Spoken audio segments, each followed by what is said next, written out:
Well, howdy diddly dandy there, chums. Tis I, nCaptainSteve, and today, chums, for you guys in the viewerverse, I've got a little bit of news. Yes, the new patches are out. 3.98 Executor Monday. How do the chums? Yeah, so this is Endurance 3.98. And although this date up here says the 31st of July, we didn't actually get this on PlayStation 5 till about 1 PM on the 2nd of August. So I've been waiting a little while for this one to come out, hence why I didn't do a live stream on the Monday, because I had so much squiff going on, and hopefully this is going to fix a lot of that squiff. So yeah, you can see all of these being up on screen right now. Fix the visual glitch that will occur when a player stood on very steep ledges or railings. Yeah, if you haven't seen that, I put a little link in the top right hand corner to a short that I did of me doing exactly that. My head comes off my body. It's actually really quite funny. So yeah, give that a watch. But yeah, the Infested Nexus missions now correctly lead people to the right planet. Well, I was getting to the right planet. That part wasn't really an issue. The issue for me was it would just blue screen and crash. And when I say blue screen and crash, it was a hard crash where the progress bar would get to about 35 to 40% and then just stay there indefinitely forever. And I had to power off my PlayStation 5. I think one day No Man's Sky will be the death of my PlayStation 5. Just putting it out there. Yeah, cool. Right, so what's this? Fixed an issue that could cause some Leviathan-specific missions to persist beyond the end of the expedition. Okay, that's a little bit interesting, isn't it? Fixed a number of visual issues with freighter engines. Not had much going on with mine, to be fair.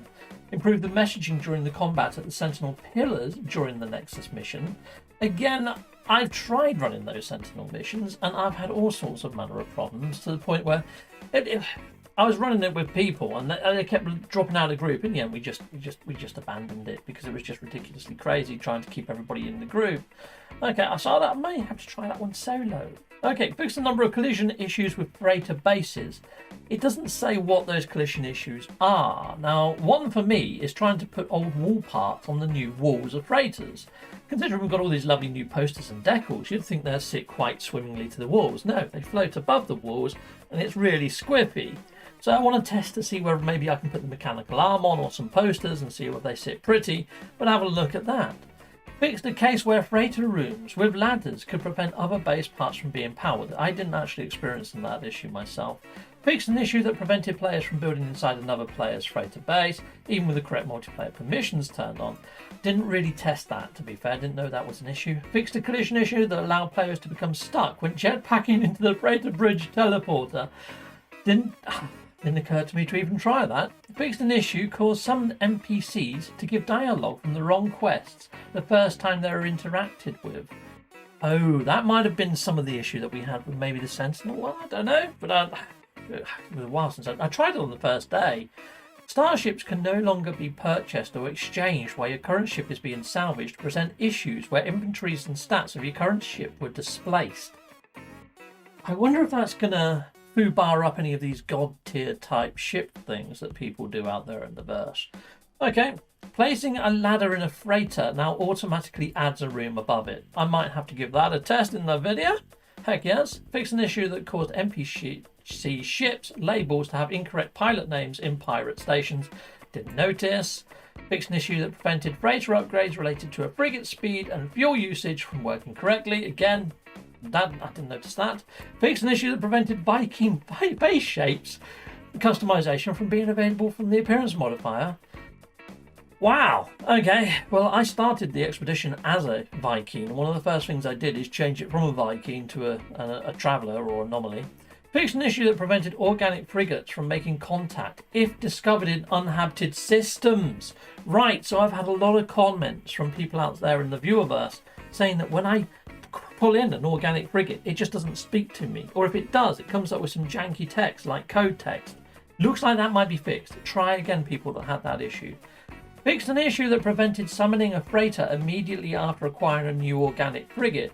Well, I've always had that issue because it comes up with anomaly in region or something like that. So you have to pulse for a little bit, then call it in. So there was already a workaround for that, I believe. Fixed an issue that caused incorrect information appear on a frigate UI, such as flesh status, after viewing the Leviathan. Yeah, maybe that's part of the issue that I've seen people in the comments slot. The visibility of the feeding slot for organic freighters, or frigates, sorry, has been improved. Great, I may have to try feeding some. I do want to send them straight out on missions though, to see if I can get this dream aerial, but I'm not seeing the fix for that just yet. Fixed a number of minor visual issues with freighter base parts. Okay, again, hopefully that means some of the wall jankiness that I was on about earlier. We'll try that. Fixed an issue that allowed unwanted bases to appear around specific Nexus mission locations. Oh. Fixed an issue that could cause Nexus missions involving activated cadmium to fail to initiate. Oh, we've had them initiate, but when you get to the planet to get your cadmium, you end up having to pick up poo from creatures. It's really freaking weird.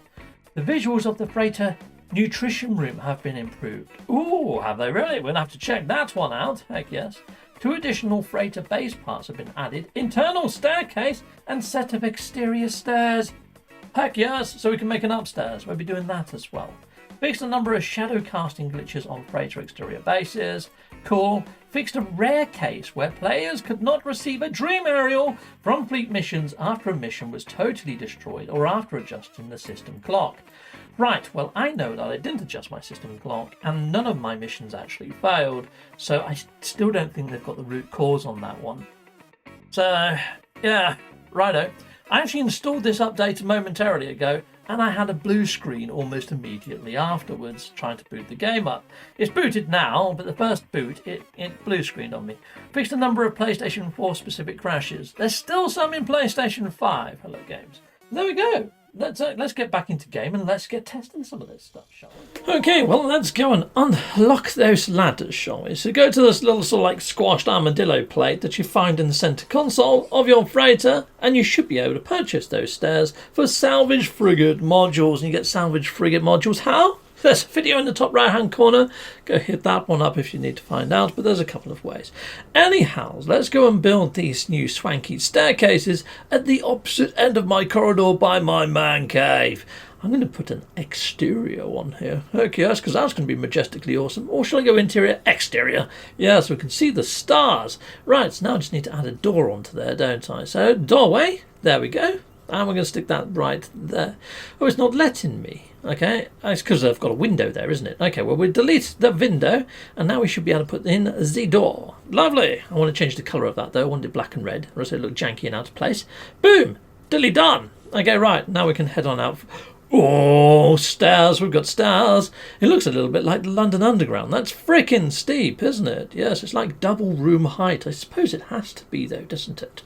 Righto, so I'm going to stick another door at the top in the right colour. Boom. Done. Actually, I don't think my stairs are the right colour, are they? I'll fudge it. Anyhow, let's head on in. Now, I want to see the refiner. Not the refiner. The nutrient processor is what they said that they've overhauled it, because before it just looked like the normal nutrient processor with the 2 sort of arms sticking out, just like the portable nutrient processor. So let's see how they've improved that graphic, shall we? I'll put down a couple of upper rooms first to make it look a little bit more in keeping. So I haven't got a farm area, so let's just build a little quick farm area. I'll speed the footage up, so don't you worry, people. And we're going to have a look at this nutrient processor graphic, shall we, peeps? Righto, let's head on over. Let's have a little butcher's. Oh, that looks freaking swanky, doesn't it? Looks like something out of the Jetsons. Yeah, I could see them flying around in something like that. Oh, I like the little bubbles in the glass down there. Oh, I wonder if that's a thing for things to come in the future. I wonder if it's going to improve the underwatery graphics, but that's really quite nice. Looks like it's got one of those, those drink tablets that you put in. It's supposed to give you vitamin D and water and make it taste nice, but it doesn't. Yeah, one of those. Anyhow, next up, let's test the ladder. So apparently now, if you put in a ladder, it puts a room directly above it. Let's see if that's the case. Righto, well, let's climb up said ladder and see if there is a room there. It's probably not the right colour. It's probably going to be orange rather than black and red, but I can recolour stuff. Yes, it's orange. Anyhow, it's brilliant. That works as well. You know what? I'm just going to stick some windows in here. I'm going to stick some windows, and I'm going to make this a little viewing platform. So there you go. You can see that farm I just built over there. Cool. So this is actually in creative mode, if you're wondering how I'm putting these down with no glass. Yeah, it's creative mode. Right, then over here, I'm going to put in a little mezzanine, followed by a door. Now, I'm using creative mode, expedition mode, and normal mode, and I'm sending out frigate missions. Now, sadly, they're going to take in between 2 hours and 16 hours to complete. But I'm hoping to get a dream aerial in at least one of those saves, because that was also in the patch notes. This looks a lot better though. Look at that. That's a lot more square on. Before there was all sorts of weird jankiness going on and invisible parts to the wall. It looks like they've cleared all of that. Maybe that's the collision detection stuff there was on about, because I did try putting posters on walls and a mechanical arm, and they still sit away from the walls, sadly. So they haven't fixed that gripe yet. Anyways, I will be checking on those expeditions and seeing if we get the dream aerial on all 3 saves. So this is actually in my expedition save, you can tell, because I'm a Viking in this one. And I'm just going to hit up some missions. And look at all the star ratings on these. This is my first expedition mission. Come on. Holy fudge, they're all frickin' 1 stars. These are going to get battered on these missions.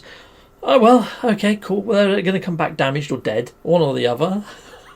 Will I get my dream aerial in this save?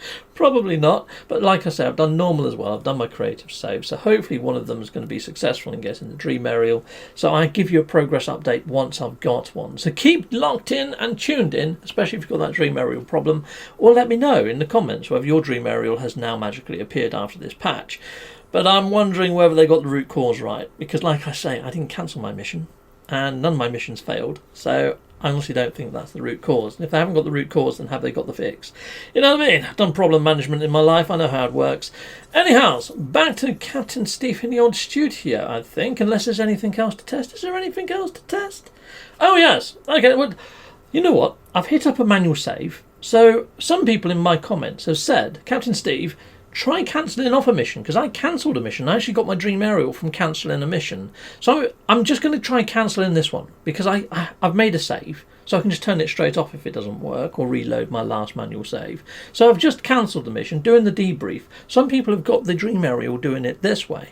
But let's see if this works, just so you guys in the viewerverse don't have to mess about. Didn't get the dream aerial. Anyway, now back to Captain Steve in-game. So there we go, that was the rundown of the patch and testing of said patch. Hopefully everything's fixed, but there you go, people in the viewerverse. Hope you enjoyed the video. Until next time, goodbye, goodbye. And goodbye again. Well, thank you very much for watching. If you like what you see, please hit a like and a subscribe. And I'd like to say a massive, great big thank you to all of my backers over on Patreon and over on YouTube membership. Thanking you, backers. And if you want to support this channel, just don't skip the adverts. That throws revenue down my avenue. Or yeah, just stay with Captain Steve that little bit longer and hit something on this screen. There's merch here now too.